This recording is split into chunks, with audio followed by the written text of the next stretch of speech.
Janko v. Shamoun. Here's what really happened. So, if you guys don't know who Sam is like this guy that just constantly debates Christianity. And he didn't release the podcast. And the reason why he didn't release the podcast was what we're going to watch today.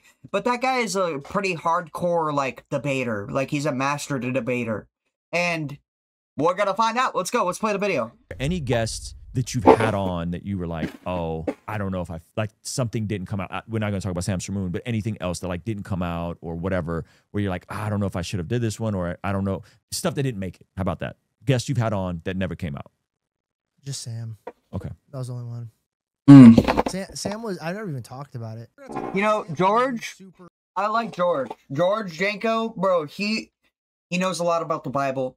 He's good. Like, he's good, bro. He's a Christian man. He's married. And, like, I think with him and, like, Muslims together, bro, they could, like, solve world peace type shit. Like, that, for real. Super honest and upfront. Nice guy. Nice guy. Before I say anything about Sam, I do love him. I want him to prosper. I want him to go preach. He's I think he lovable. does amazing things for the community of God. And okay, can I say, I'm gonna state this real quick because I don't know much about Sam, like, other than you know, he's just a political debater, master debater, and I'm kind of sick and tired of these people where they go like, oh, before I just gotta say, I gotta preface this by, I love you, bro, love you. Like, why do you? Maybe it's just the right way to talk. How could you do that better? Like, could you just state your point? And, you know, all of us, we have, like, faults and stuff. And it was just a weird thing. So this is my perspective. Anybody else, you could say what you want, do what you want, act how you want. But this is just from my perspective. The Eucharist situation happened. Eucharist. My church is not happy with me. Did I make a mistake? A huge mistake. I'm trying to express how I'm feeling, what I'm going through, what I'm learning, and I use the. So what is that? What's deep dive? What is the Eucharist situation here in God, right? Like, what is the debating point? Because Christian denominations interpret it as, oh, here we go. This makes a lot of sense. You guys can see that. Let me make it bigger for you. Yo. All right. So the Eucharist is a debating point because different Christian denominations interpret its significance and the nature of Christ's presence in various different ways, leading to theological disagreements. These differences can stem from spiritual interpretations to historical practices and beliefs about sacramental roles in salvation and community worship. So, what is it? What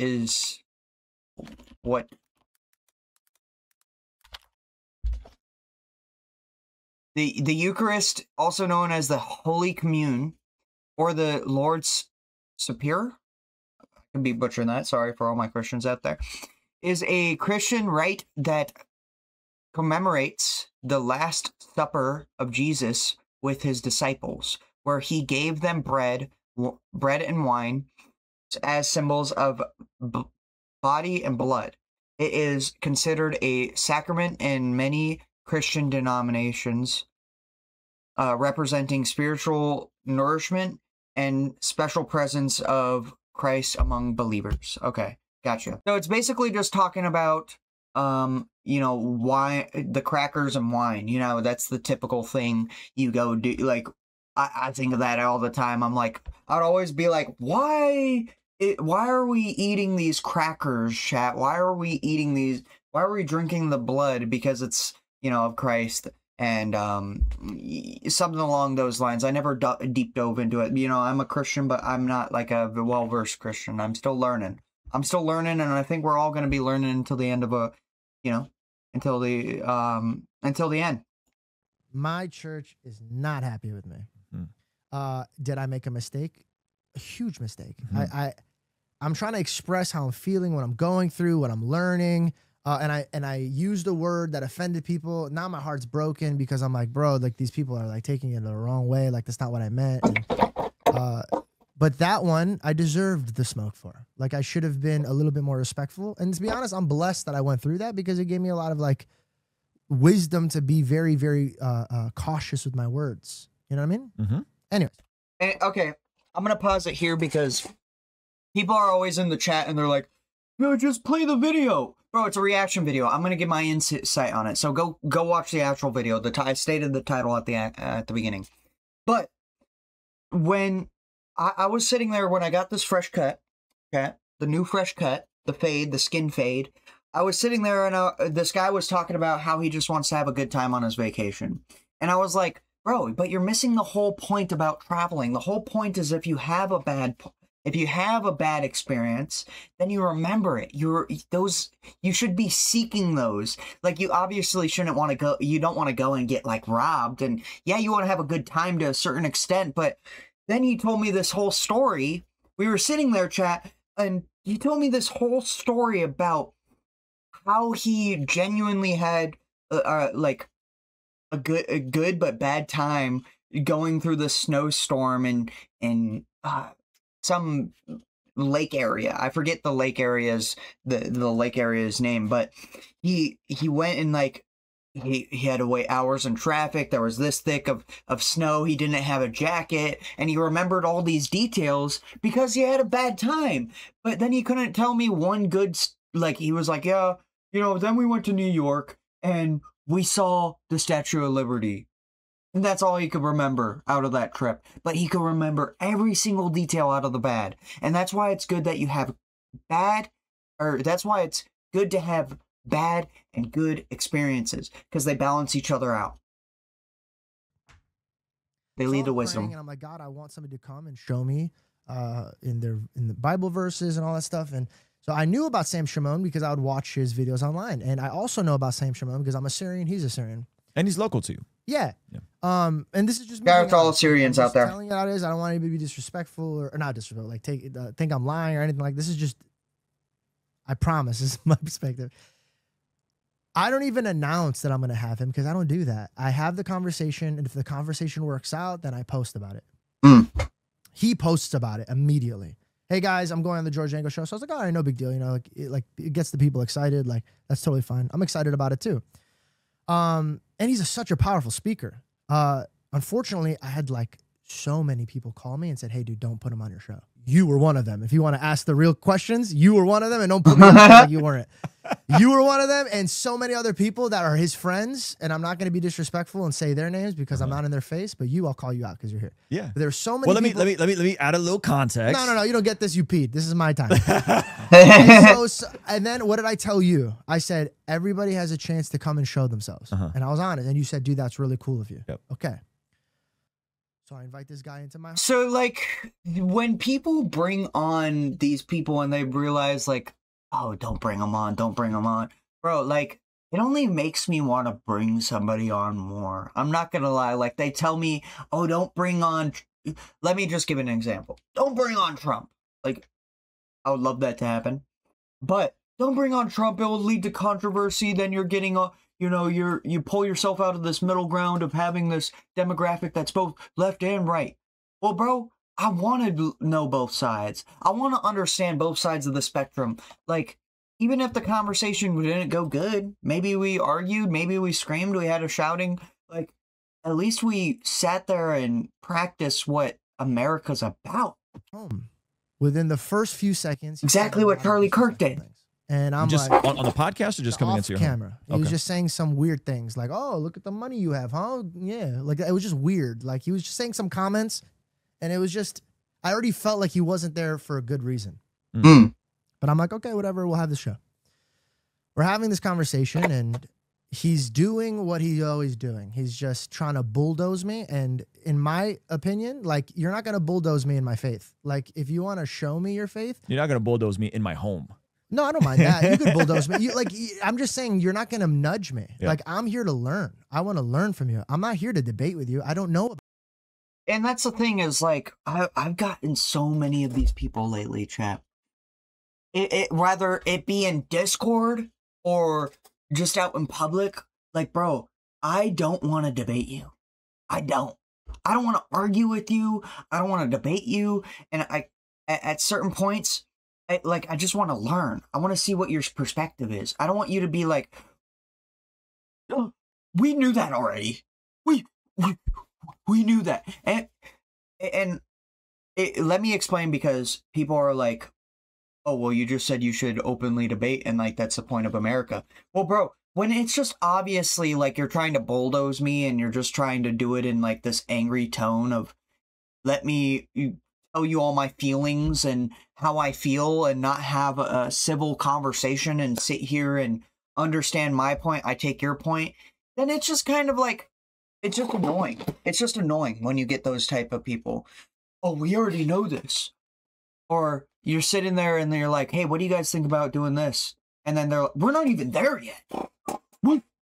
We're not there yet. Like, bro, I'm just asking a question.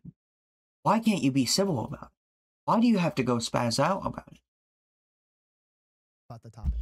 Not worth the energy. See it from my perspective. Now he says, kind of like having a wife almost, bro. Emotional. He says, oh, he's all about emotions. I am.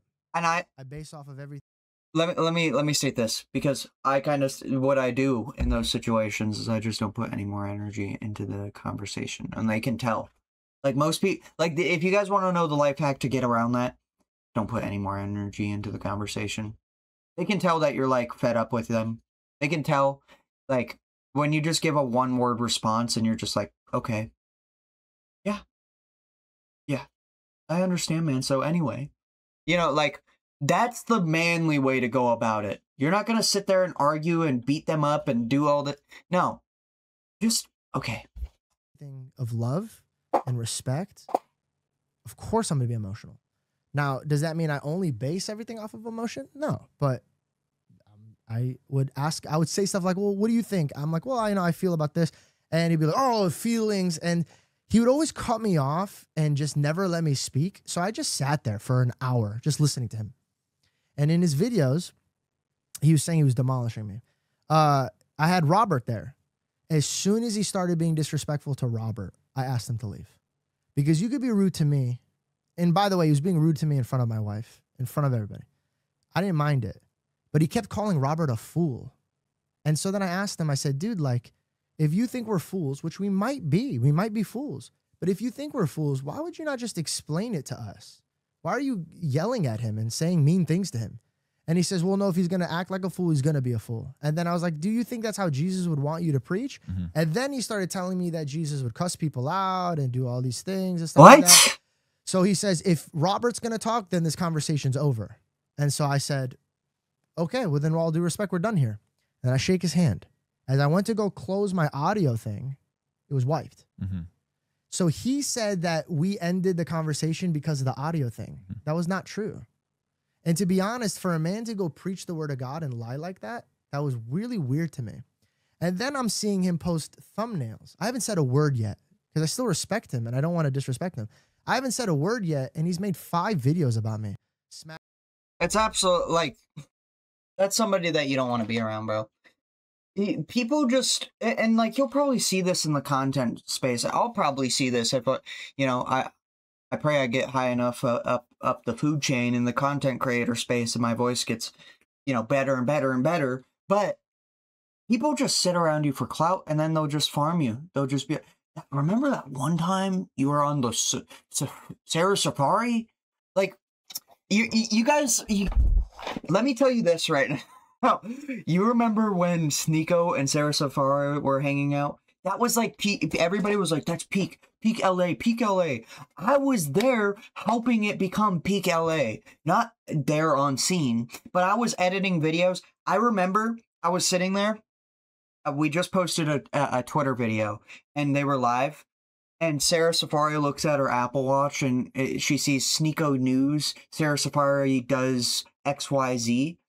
I should have clipped that, bro. But that was me posting that video, and it was kind of like an ego check for Sneeko. Like, Sneeko was like, good job, Sneeko News. Like, he knew I was like a W wingman, bro. Bashing my head, saying that he beat me, did all these things, and reading our text messages and framing them in way, it was weird.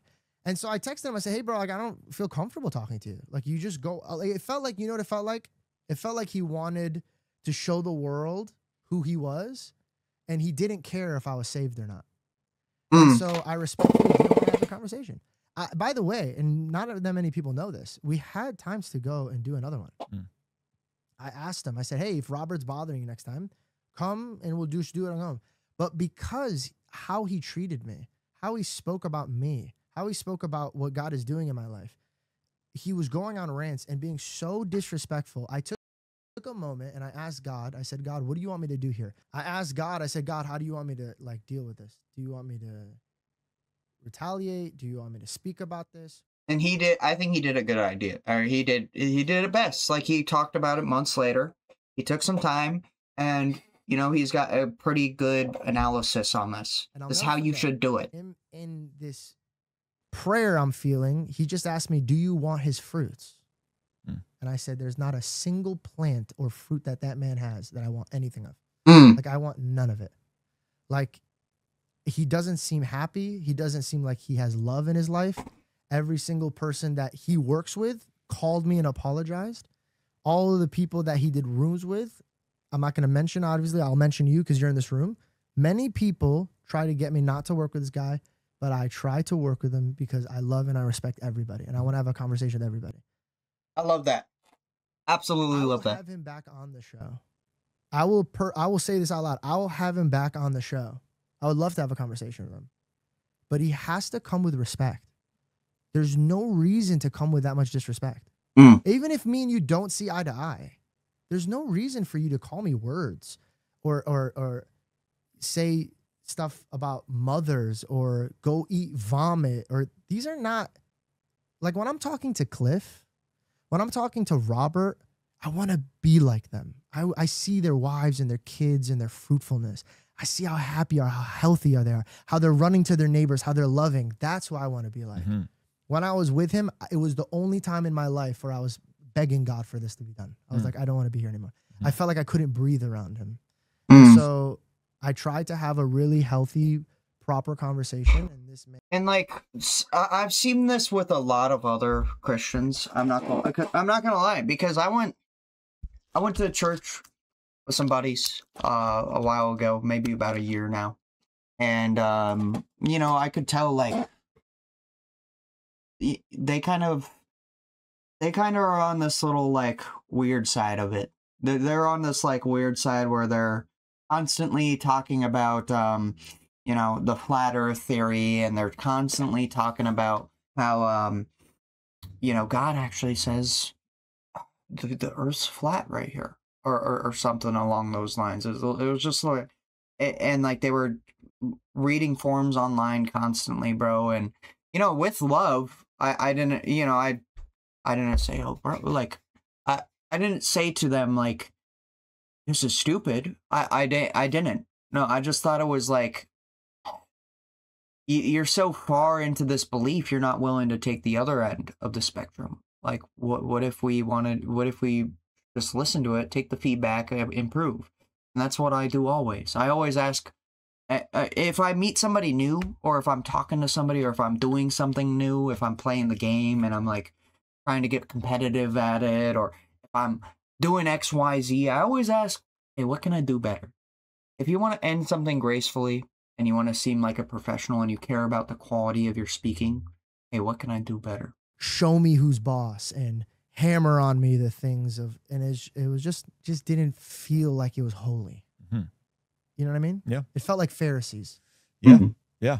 And I did reach out to you and I called you and I was like, dude, you're having Sam on. Be careful. I don't think it's going to be a good look. I don't think it's going to go down well. You know, I did call and say that too. I just thought he would come on and like, bro, my dream was that he came on and me and him, like, I know it sounds dumb. I thought he was going to be like, hey dude, I saw what you saw about the Eucharist. Here, brother, I know the Bible verses like this, brother. Here, look, check this out. What if we read this? And blah, blah, blah, blah. But it was just like he was bullying me. Yeah, well, I couldn't even concentrate. No. Because I think if someone is wrong, you don't have to dominate them to make the point that they're wrong. Like if you're wrong, it's common sales too. It's common sales, chat. Like if you're going to, you know, or if you're talking to somebody and you're like, I believe this. Well, how you start you don't just start bickering back at them. No, you're like, hey, all right, let me take a step back. You're like, yeah, I used to think the same thing, actually. Even if you didn't. Maybe you should hear out their point if you didn't. But I used to think the same exact thing, but...